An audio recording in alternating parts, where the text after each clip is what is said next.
Welcome to the Rim Break Rodeo. We hope this video helps. You start now by confirming the Redmi 10 model and that the battery is above 50% because interruptions cause lock issues. Plug into a PC and enable developer options by tapping the MIUI build 7 times, then turn on USB debugging. Once done, make sure you know the Google account you will remove and back up any essential files.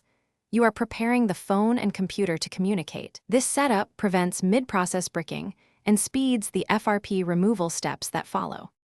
Now you will use the PC tool and the correct firmware to reach the account removal routine. Boot the phone into Fast Boot by holding volume down plus power, then connect to the PC. This ensures the device is recognized by My Flash or SB Flash tool. Once the tool detects the device, load the matched Redmi 10 firmware or the FRP bypass package and begin the flashing or bypass sequence. Follow on-screen prompts carefully because selecting the wrong scatter or file can cause boot failures. Finish by rebooting the device and completing the initial setup to verify the Google account is gone. If setup still prompts for the previous account, do not panic.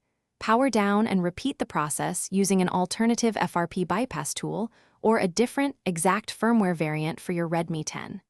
Make sure to document errors and keep logs, because having the device model and error text speeds further support. If nothing works, seek professional service to avoid warranty or hardware risks. Thanks for watching. Consider subscribing if we helped you.